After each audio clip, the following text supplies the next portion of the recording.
Welcome to Live the Mod Life, where we celebrate women and cool men too who are breaking free from the status quo and living life on their own terms.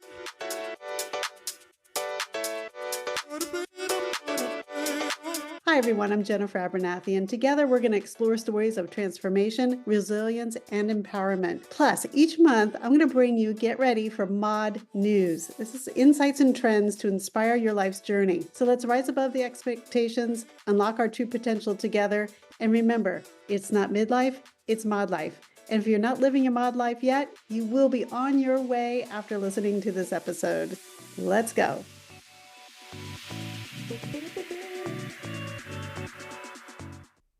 In this next episode of Live the Mod Life podcast, we are featuring our mod author of the month, Elizabeth Birkelund, Birkelund.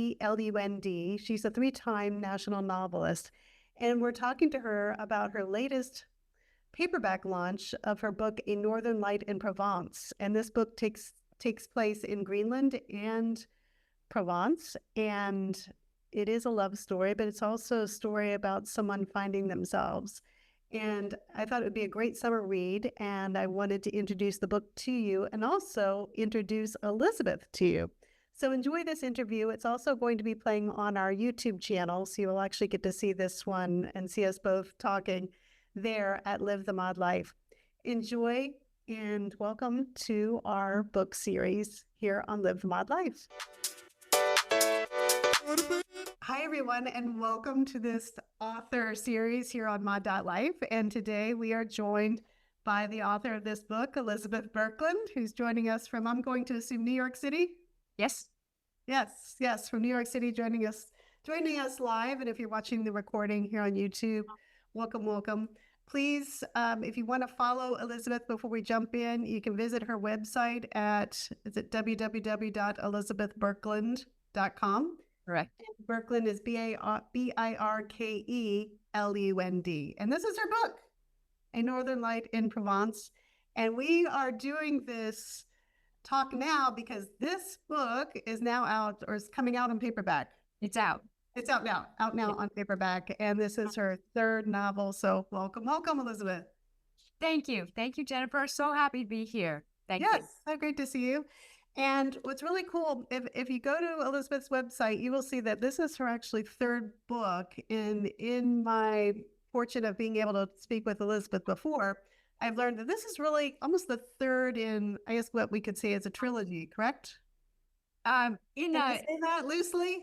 You could say it very loosely. Exactly. But in my mind, I don't know if the readers will see the connection, but in my mind, I could see that. Yeah. Well, let's just jump right in because this book obviously takes place in a number of places. Obviously, Provence in France plays a major role, but also the country of Greenland. And let's just start right off. What inspired you to write this particular book? Thank you, Jennifer. Mm-hmm. The concept of translation was the reason I wrote this book. I've always been fascinated by translated works. I've read translated literature for most of my life, so my reading life. So I always wondered how close was the translated work to the original? Was it an adaptation? Was it a word for word? Or was it an entirely new created work? And so I wanted to create a character who would explore this concept, and through it, this novel developed. And the power of place was part of the translation. Not only was she translating words, but she was translating coming from a place 220 miles above the Arctic Circle and going to a place like Provence. She was translating from the glacial blue world, horizontal world, to the hilltop villages of Provence. So, and then the working title was Translating Love. So not only was she translating place and translating words, but the challenge in the deepest way of the novel was it possible to translate love? Oh, very, very nice. So I love that. The power of place. I haven't heard that before. I really like that. And then translating love. That's, I'm not completely through the book yet, but one thing that I will say, and just through your description just now, it is so descriptive, your writing. And it really, as I told you before, I feel like this book could be a movie, and I hope it is eventually, but because it's so descriptive and the scenery that you describe, it is so beautiful. Tell the readers or tell the viewers a little bit about your research for this book. Because you actually did do some traveling, I obviously. did. Yeah. Travel is the best research of all, but I guess the big learning curve was the Greenland part, because I had been in Provence for the last 10 years regularly to this one little town. So that was, in a way, it's a love letter to this little town in Provence. But the Greenland part, I wrote, I knew I wanted, as I mentioned, a place that was in contrast to the sunny, warm, uh, baking, lovely Provence. But so I wanted a place up north. And I considered the Lofoten Islands in Norway, where I have been. But then it came to me to write about Greenland before the brouhaha about Greenland, because my father has Danish heritage, and his one of the names of our family is Rasmussen, and Rasmussen was a famous anthropologist, explorer in the very northern parts of Greenland that had never been touched before by a European. And he was the first person to cross the Northwest Passage on a dog sled. What? The first European, not the first person. But and it wasn't necessarily my relative, but it's just the same name. Oh, I see. I see. But a lot of people claim to be related to this man. But it was the name, so there could be some DNA in there. And absolutely, I'm sure. By the character of my father, you would think that he would have gone all the way up north to the northern part of Greenland, because he loved the cold and he loved those kinds of Arctic temperatures, and also challenges that were almost impossible. But anyway, so I decided, why not Greenland? I wrote the first draft using, I guess, interviews with explorers, books, and of course online. And then my editor, I told my editor that no, I had not been to Greenland. She said, "Oh, how cool that you've been to Greenland." I said, "No, I haven't been." And she said, "You know you're going." And I said, "Yes, do you want to come with me?" And she said yes. And so she and I set off for Greenland in 2023 in August. The temperature was 41 degrees. And cold, damp, very damp. And we were in a hotel that did not have a lot of hot water. So with a lot of, it was a kind of— Got the experience. Got the experience. the whole experience. And there's nothing like travel for research. And so what I was missing in the first part without the travel was mostly the audible feeling of the place. I had gotten the visuals from the internet, and I'd gotten stories from the tales that I heard from the explorers, and also, again, novels. And there are not many novels, just a few. But what I got from being there was the audible, like hearing the dogs howling, the Greenland sled dogs howling every evening at 6 p.m. Their food. And the Greenland sled dogs are on the outskirts of the settlements and tied to their little huts. So that was a sound I hadn't heard. I also hadn't heard or known about the sound of the icebergs that calve, they call them calving, off the glacier. So the iceberg glacier, and then it's a slide, and then it's a boom, because it's hitting the water.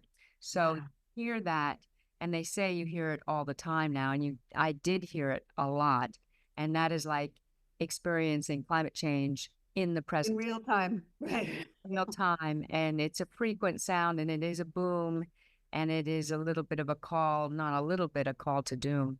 But so those things were elements and details that were important to experience in the actual place. And probably the air. The air was probably so clean. It was so clean. It was and also one thing I hadn't noticed were the little, you think that they'll know there's no tree, there are no trees up there, but there are little they call them miniature forests. What? And they're this big.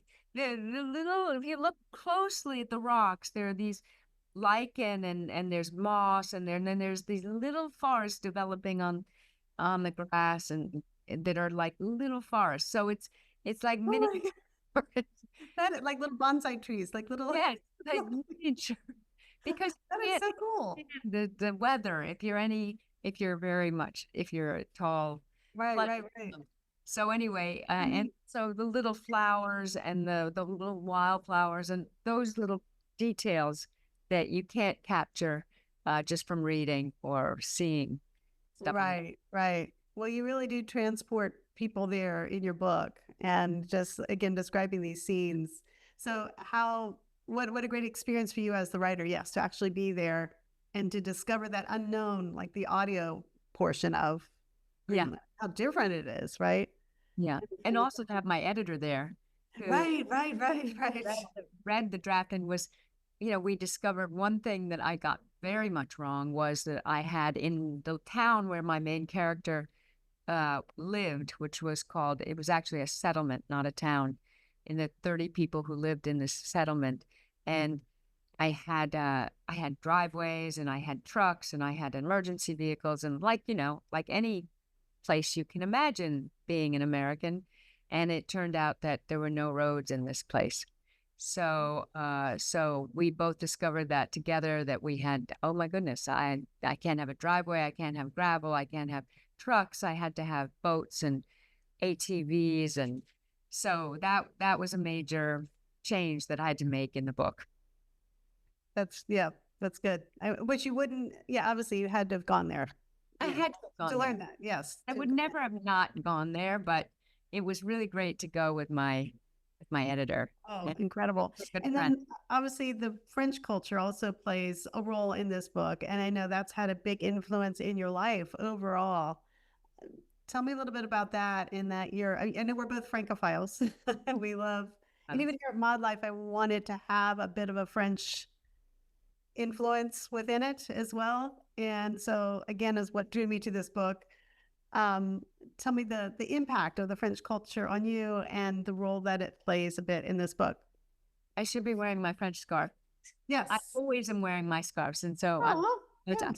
time. But yes, so I guess the French made a huge impression on me when I was 8 years old when we went over to France as a family and stayed in one of my family's friends' houses in Saint Maxime, which is the town next to Saint Tropez. Back in the day, in the 70s, when Saint Tropez became really swinging hip, and anyway, it was so many little things that made me think that this was my cup of tea. I mean, they're not only the style that my mother and her friend came back from Saint Tropez with their uh, those wonderful belts with wire with The loops, circle. hoops. Yeah, those wonderful belts, and then the purple suede hot pants Ah, and the big sunglasses and so not only style but also the food, just the French bread alone, French bread and butter, which I just gobbled up, and the concept of the long table and a lot of the big lunch and the language itself that was just sounded so beautiful. mhm. There were just and also just the senses. My Even at that young age, I felt like my senses came alive on that trip. And then Ah, ever after, I had great French teachers in high school and dramatic ones. And, um, and then I went to Paris for my semester abroad and stayed with a French family, and my French got better. And then since then, I've gone back with my family, and once I discovered Provence, I had never gone to one place in particular, but after I discovered this one little village, I kept going back, and I've been going back since 2025, and it touched a little part in me that made me feel really happy to be there. mhm, mhm. So that's why What's that village? What's one of your favorite that's villages? called Ford. Gold. They say gold. Gordes. Ooh, nice.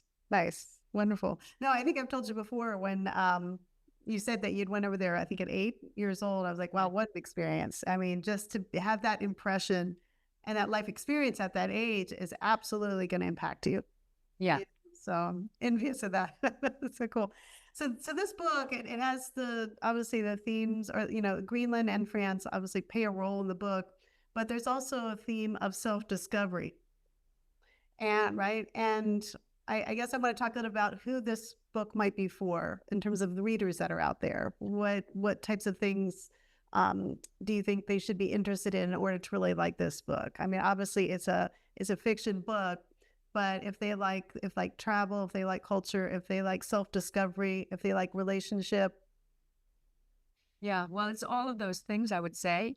It's a love story, but it's also about a woman who finds herself in a place that she is not. She finds that it's sort of like in Dante's Inferno. She gets lost in a dark wood and cannot find the straight path. So, in order to find the straight path, she has the opportunity to travel, and the travel allows her to leave the place where she's defined by others and to enter into a place where she can define herself. And I think that is the role of travel. That's been the role of travel for me, which has been just incredible freedom.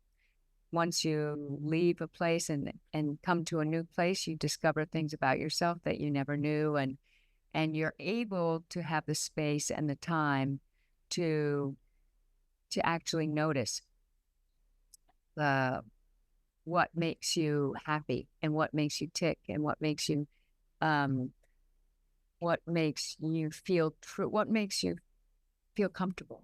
So that's how my character Ilsa felt when she arrived in Provence. She felt like she could expand her wings and she could be something that she never dreamed she could be. And she could be with people who had never met her before, so she could take on this. She could be herself 100%, or she could take on some other persona, but she became more of herself when she was there, and she learned about herself. And so through that learning process, she was able to understand who, in terms of relationship, who would be the right relationship with her going forward. Nice. I mean, with also the great thing about this book is that I feel it's for people of all ages, whether you're a college student or, again, retired and just, love this genre of book. It's just a great book. And I think that it's a type of book, well, we're in summer, well, almost a summer next week, or 10 days or so, summer 2025, a great summer read as well. But I think we need escape. We need beauty. We need imagination now more than ever before. Yeah. And the digital world that we're in. So this is a wonderful escape. I'd love to ask, I know we talked a bit ahead of time about maybe reading a little passage from the book so people can get a sense of the writing. Sure. My pleasure. And Jennifer and I discussed Provence or Greenland, and we thought that maybe fewer people knew about the Greenland world. So here's one paragraph about my main character in Greenland. It is a shameful truth that at 35 years old, Ilsa has never left Greenland. Excuse me. But that doesn't mean she doesn't love living on the largest island in the world and one of the least populated. Where else could she witness the dazzling dance of northern lights on the darkest nights of winter and find herself awestruck over and over again by the telltale spouting of a humpback whale and its dramatic flip of tail as it dives into the deep? Even as an adult, she loves to clamber over the coastal mussel-strewn boulders and rocks. Geologists say they're 3.9 billion years old, and trek up ice-capped mountains for panoramic views in every direction. She still weeps at the beauty of the spread of purple Arctic flowers and the white boreal cup lichen that carpet the terrain in early summer. And at one point, she just says, her love interest there and in Greenland said he liked questions. And Greenland, he said, was a place where every question raised another question, which is very true about that place, given the climate change and everything that's happening to it. But Ilsa liked answers, and she was beginning to have had enough of the unresponding, measureless sea and troposphere, enough to make her long for dry land. Wonderful. Beautiful. Beautiful. How long from concept to finish? How long did it take you to write this book? So from concept to writing it, I'm a pretty fast writer, but I'm a very slow editor. So writing maybe 6 months or more, and then editing, rewriting, because I just want to get it out really quickly. And so it's sloppy and a mess, but then the editing process with every sentence and making it worth a reader's time, that is the 2 year, 1 year, maybe 1.5 to 2 year process of making it into a work of art, hopefully. Yes. And yeah, and then once, thanks to my wonderful agent, he sold it to a beautiful, an amazingly talented editor at Random House. And so once she got it, then that was another year, basically. Oh, okay. Okay. So it's actually in the book world, not too long. Probably 3 years in process. Yeah. Yeah. Nice. No, this is great. Beautiful book, beautiful writing.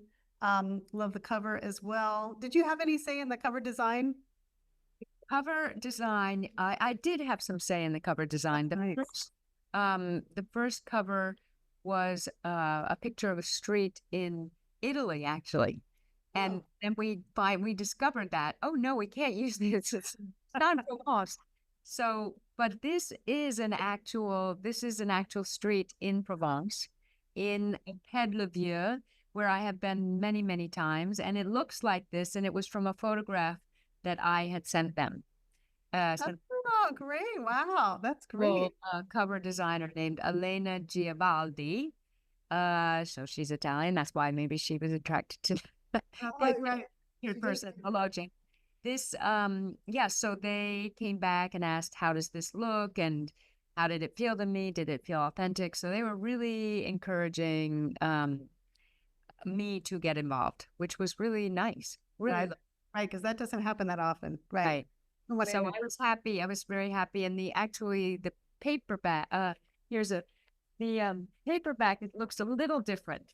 The paperback, okay.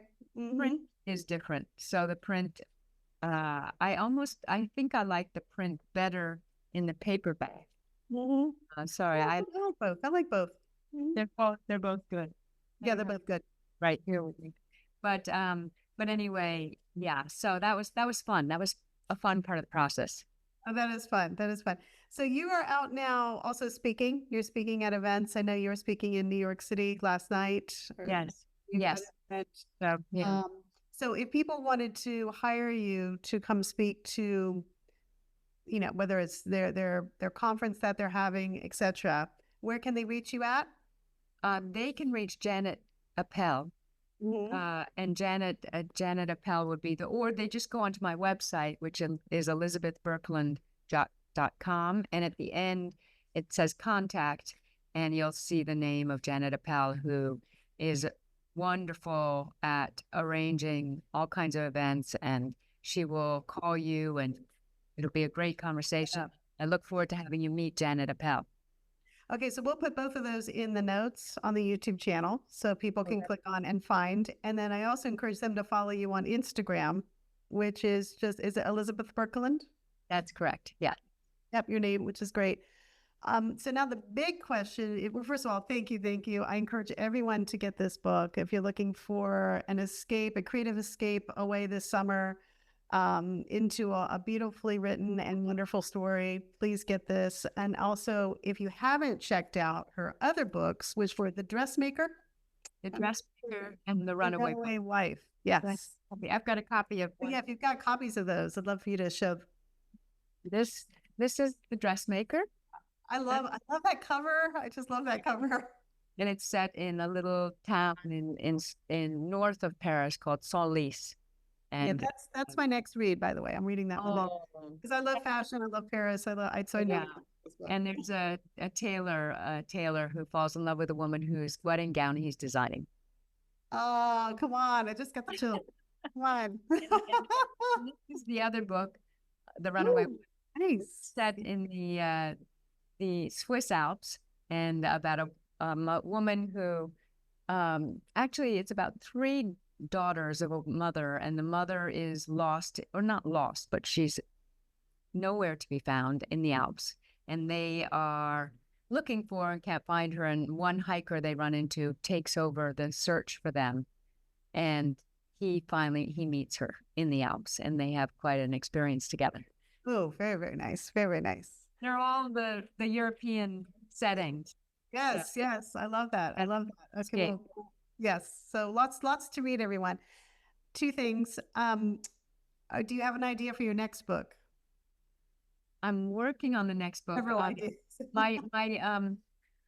I'm telling my agent I want to write a romantasy because those seem to be doing really well right now. Yes, yes. I'm thinking of, and writing some short stories to see what catches and what keeps on bothering me to write about. But I'm thinking something set in the theater world is what is of interest to me right now. Well, after watching the Tonys the other night, I think that, again, people are escaping to theater more now than ever, I believe. The shows are selling out. Yeah, no, it's fascinating. We can't afford our groceries, but we're going to the shows. It's true. Yeah. Okay, that's exciting. That's exciting. So everyone stay in touch with Elizabeth and follow her journey on social media. And you're on the other channels as well, Facebook, LinkedIn? Yes, LinkedIn. Great. But we'll be sure to put all that information in the notes. And Elizabeth, I just want to say to you, I really do feel that you are living the mod life with your love for the written word, your passion for travel, your passion for making these stories come to life for those of us that are out here that can't maybe have those experiences in real life, but can experience them through the written word. You truly are, in my mind, living the mod life. So thanks for being such a great example. Thank you, Jennifer. I'm going to onward with that. Lovely. Yes, good. Thank you. Thanks. Good. And congratulations on this book. And I know we'll be doing more with you in the future. I hope so. Yes. Good. What a pleasure. Thank you. Okay. And we'll see you next time. And happy reading, everyone. And don't forget to pick this up at bookstores nationwide or online. Yeah. Thank you. Thank you. Thank you, Jennifer.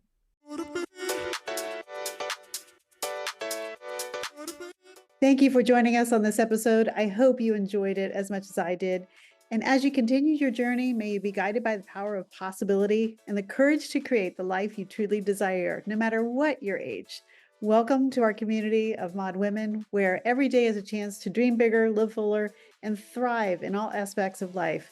This is Jennifer Abernathy signing off. Peace, love, and all things Mod, and I'll see you next time.